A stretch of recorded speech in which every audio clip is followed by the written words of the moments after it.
안녕하세요. 하늘소리교회 이모상 목사입니다. 2021년 8월 30일 월요일 오늘의 말씀 시작하겠습니다. 오늘 나눌 말씀은 사도행전 25장 1절에서 12절 말씀입니다.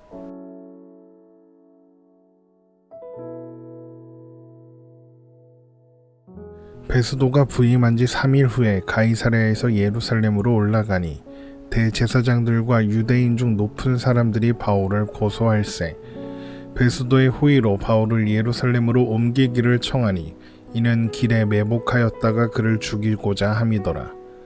베스도가 대답하여 바울이 가이사랴에 구류된 것과 자기도 멀지 않아 떠나갈 것을 말하고 또 이르되 너희 중 유력한 자들은 나와 함께 내려가서 그 사람에게 만일 옳지 아니한 일이 있거든 고발하라 하니라. 베스도가 그들 가운데서 8일 혹은 10일을 지낸 후 가이사랴로 내려가서 이튿날 재판 자리에 앉고 바울을 데려오라 명하니 그가 나오매 예루살렘에서 내려온 유대인들이 둘러서서 여러 가지 중대한 사건으로 고발하되 능히 증거를 대지 못한지라. 바울이 변명하여 이르되 유대인의 율법이나 성전이나 가이사에게나 내가 도무지 죄를 범하지 아니하였노라 하니 베스도가 유대인의 마음을 얻고자 하여 바울더러 묻되 내가 예루살렘으로 올라가서 이 사건에 대하여 내 앞에서 신문을 받으려느냐. 바울이 이르되 내가 가이사의 재판 자리 앞에 섰으니 마땅히 거기서 신문을 받을 것이라. 당신도 잘 아시는 바와 같이 내가 유대인들에게 불의를 행한 일이 없나이다. 만일 내가 불의를 행하여 무슨 죽을 죄를 지었으면 죽기를 사양하지 아니할 것이나 만일 이 사람들이 나를 고발하는 것이 다 사실이 아니면 아무도 나를 그들에게 내줄 수 없나이다. 내가 가이사께 상소하노라 한대. 베스도가 배석자들과 상의하고 이르되 내가 가이사에게 상소하였으니 가이사에게 갈 것이라 하니라. 아멘. 총독 벨릭스는 바울이 로마법에 저촉되는 일이 없다는 것을 알면서도 유대인들의 호의를 얻기 위해서 바울을 구금했습니다. 그래서 바울은 사람들을 자유롭게 만날 수는 있었지만 2년이나 당시 총독의 관저였던 가이사랴의 헤롯궁에 갇혀 있어야 했죠. 그렇게 시간이 흘러 베스도가 새로운 총독으로 부임하게 됩니다. 베스도가 유대 총독으로서 첫 번째로 한 일은 예루살렘에 방문하는 것이었습니다. 사도행전 25장 1절입니다. 베스도가 부임한 지 3일 후에 가이사랴에서 예루살렘으로 올라가니 당시의 로마는 속주로 삼은 지역들이 로마의 반기만 들지 않는다면 그들의 자치권을 인정해 주었습니다. 그렇기 때문에 각 지역에 부임하는 총독들은 그 지역의 지도자들과 좋은 관계를 유지하고자 노력했죠. 만약에 그 관계가 틀어져서 총독이 관할하는 지역에 문제라도 생기면 황제에게 그 능력을 의심받고 그 지위를 빼앗길 수도 있었기 때문입니다. 이런 사정을 잘 알고 있었던 유대인의 지도자들은 베스도에게 바울을 다시 고발하면서 바울을 예루살렘으로 옮겨달라고 요청합니다. 그러나 이런 고발과 요청은 명분이었을 뿐이지 그들의 진짜 목적은 베스도가 이것을 수락해서 바울을 예루살렘으로 보내면 그 길에 매복했다가 바울을 죽이는 것이었습니다. 사도행전 25장 2절에서 3절입니다. 대제사장들과 유대인 중 높은 사람들이 바울을 고소할세. 베스도의 호의로 바울을 예루살렘으로 옮기기를 청하니 이는 길에 매복하였다가 그를 죽이고자 함이더라. 그러나 베스도는 바울이 가이사랴에 구류되어 있고 자신도 곧 가이사랴로 돌아가야 하기 때문에 바울을 예루살렘으로 데려오는 대신에 유대인들 중 유력한 자들이 자신과 함께 가이사랴로 가서 고발하면 좋겠다. 그러면 재판하겠다라고 이야기합니다. 사도행전 25장 4절에서 5절입니다. 베스도가 대답하여 바울이 가이사랴에 구류된 것과 자기도 멀지 않아 떠나갈 것을 말하고 또 이르되 너희 중 유력한 자들은 나와 함께 내려가서 그 사람에게 만일 옳지 아니한 일이 있거든 고발하라 하니라. 그렇게 8일에서 10일 정도를 예루살렘에 머물며 일정을 소화한 베스도는 가이사랴로 돌아간 다음 날 바로 유대인 지도자들에게 약속했던 대로 바울에 대한 재판을 엽니다. 사도행전 25장 6절입니다. 베스도가 그들 가운데 8일 혹은 10일을 지낸 후 가이사랴로 내려가서 이튿날 재판 자리에 앉고 바울을 데려오라 명하니. 그렇게 바울에 대한 재판이 시작되고 예루살렘에서 온 유대인들이 여러 가지 중대한 제목으로 바울을 고발했지만 고발의 내용을 입증할 증거를 대지는 못했습니다. 사도행전 25장 7절입니다. 그가 나오매 예루살렘에서 내려온 유대인들이 둘러서서 여러 가지 중대한 사건으로 고발하되 능히 증거를 대지 못한지라. 유대인들이 바울을 고발한 중대한 제목들이란 아마도 바울이 벨릭스 앞에서 신문 받을 때에 고발했던 것과 같은 내용이었을 것입니다. 사도행전 24장 5절에서 6절입니다. 우리가 보니 이 사람은 전염병 같은 자라 천하에 흩어진 유대인을 다 소요하게 하는 자요 나사렛 이단의 우두머리라. 그가 또 성전을 더럽게 하려 함으로 우리가 잡았사오니. 바울이 나사렛 이단의 우두머니로서 유대 사회의 소요를 일으켰으며 성전을 더럽혔다는 것이죠. 그러나 벨릭스 앞에서 그랬던 것처럼 그들은 아무런 증거도 제시하지 못하고 있었습니다.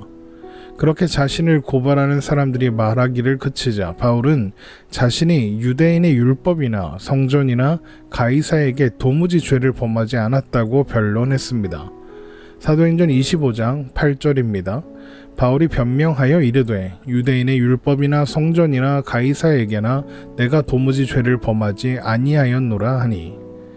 고발과 변론을 모두 들은 베스도는 유대인의 마음을 얻으려는 의도로 바울에게 재판 장소를 예루살렘으로 옮기겠냐고 묻습니다. 사도행전 25장 9절입니다. 베스도가 유대인의 마음을 얻고자 하여 바울더러 묻되 내가 예루살렘에 올라가서 이 사건에 대하여 내 앞에서 신문을 받으려느냐. 그러나 바울은 자신을 유대인들에게 내어주려는 베스도의 의도를 눈치채고 예루살렘으로 가서 재판받는 것을 거부하면서 자신이 유대인들에게 불의를 행한 것이 없으므로 자신에게 무언가 잘못이 있어서 재판을 받아야 한다면 재판받는 자리는 가이사의 재판자리, 곧 로마 황제의 권한을 위임받은 총독 앞이어야 하겠다고 주장합니다. 그러면서 그럼에도 불구하고 만일 자신을 예루살렘으로 보내어 유대인들에게 넘기려고 한다면 자신은 가이사에게 항소해야 하겠다고 대답합니다. 사도행전 25장 10절입니다. 바울이 이르되 내가 가이사의 재판자리 앞에 섰으니 마땅히 거기서 신문을 받을 것이라. 당신도 잘 아시는 바와 같이 내가 유대인들에게 불의를 행한 일이 없나이다. 만일 내가 불의를 행하여 무슨 죽을 죄를 지었으면 죽기를 사양하지 아니할 것이나 만일 이 사람들이 나를 고발하는 것이 다 사실이 아니면 아무도 나를 그들에게 내줄 수 없나이다. 내가 가이사께 상소하노라 한대. 바울이 가이사 곧 로마 황제에게 상소하는 것을 보고 바울이 예루살렘으로 가면 자신에게 불리한 판결이 내려질 것이 뻔해 보여서 그래서 억울한 죽음을 피하고자 이것을 거절하고 가이사에게 상소한 것이다 이렇게 생각하는 사람들도 있습니다. 그러나 바울이 이것을 거절하고 가이사에게 상소한 이유는 따로 있습니다. 바로 주님께서 바울이 로마로 가서 복음을 전하게 될 것이라고 말씀하신 것이죠. 사도행전 23장 11절입니다. 그날 밤에 주께서 바울 곁에 서서 이르시되 담대하라. 내가 예루살렘에서 나의 일을 증언한 것 같이 로마에서도 증언하여야 하리라 하시니라. 이후로 바울의 목적지는 로마였고 자신이 가이사랴로 옮겨진 것이 그 과정이라고 바울은 생각했을 것입니다. 비록 2년 동안 그곳에 구류되어 있어야 했지만 아직 때가 이르지 않았을 뿐 자신이 로마로 가게 될 것이라는 주님의 뜻과 계획이 취소되거나 변경되지 않았다고 바울은 확신했기 때문에 예루살렘으로 가는 것을 거부한 것이죠.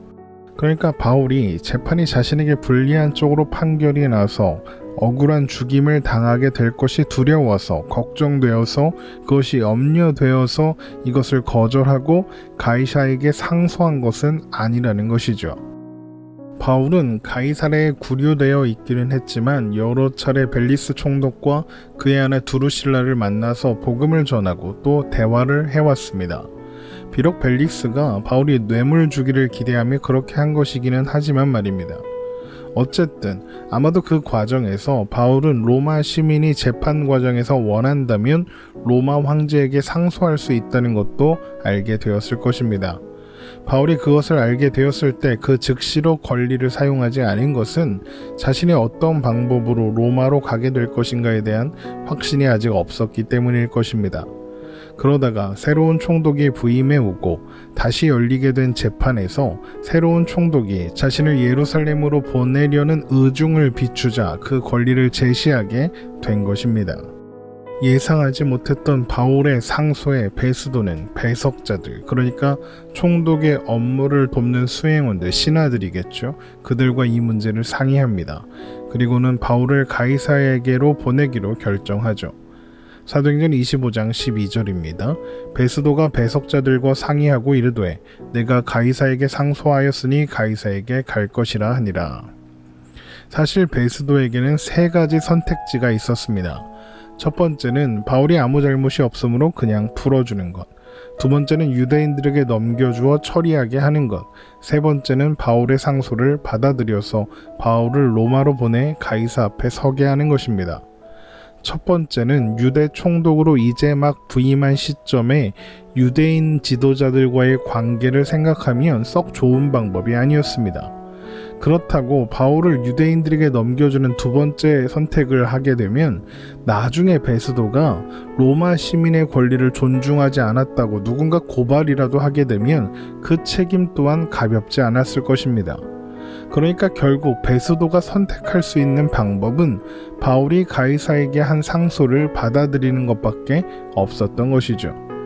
그러나 그렇게 바울이 로마로 가는 길이 열리게 된 것입니다. 이것은 정세가 변하고 상황이 변했지만 주님의 뜻과 계획이 정확하게 바울이 가야 할 길을 인도하고 계신 결과인 것입니다. 물론 여전히 바울은 구류된 상태이고 로마에 도착할 때까지 로마 군인들의 감시에서 벗어날 수 없을 것입니다. 그러나 그것이 은혜입니다. 혹 그게 무슨 은혜냐고, 바울이 무죄 석방되어 자유로운 상태에서 로마로 가는 방법도 있지 않냐고, 그게 더 좋은 방법이 아니냐고 생각하는 분들도 있을 수 있습니다. 그러나 한번 생각해 보십시오. 만약에 바울이 그냥 풀려났다면, 그래서 로마 군대가 그를 감시하지 않았다면 바울은 그를 죽이려는 암살단의 손쉬운 목표가 될 것입니다. 물론 그렇다고 하더라도 그런 시도는 성공하지 못하겠죠. 바울이 로마로 가는 것이 주님의 뜻이니까요. 그러나 만약 그런 일이 일어났다면 로마로 향하는 바울의 여정은 몇 배나 더 힘들고 어려운 길이 되었겠죠. 그런데 로마까지 2000km가 넘는 그 여정을 당시 최고의 군대인 로마군의 보호를 받으며 여행할 수 있게 된 겁니다. 바울이 지금 구류를 당해 군인들의 감시를 받아야 하고 그래서 자유가 일정 부분 제한되어 있는 그런 불편한 상황인 것처럼 보이지만 사실은 바울을 로마로 안전하게 데려가게 하시려는, 바울을 로마에 안전하게 데려다 놓으시려는 하나님의 섭리와 인도하심 속에 나온 결과인 것입니다. 우리 마음의 시선을 우리가 처해 있는 상황과 처지가 아니라 지금도 살아계신 하나님을 향해 놓을 때 우리는 우리 삶 가운데 이루시는 하나님의 놀라운 섭리와 행하심을 발견할 수 있습니다. 혹 지금 당장은 잘 모르겠더라도 그런 상황과 처지 가운데 역사하신 하나님의 손길을 반드시 발견하게 될 것입니다. 하나님은 선하신 분입니다.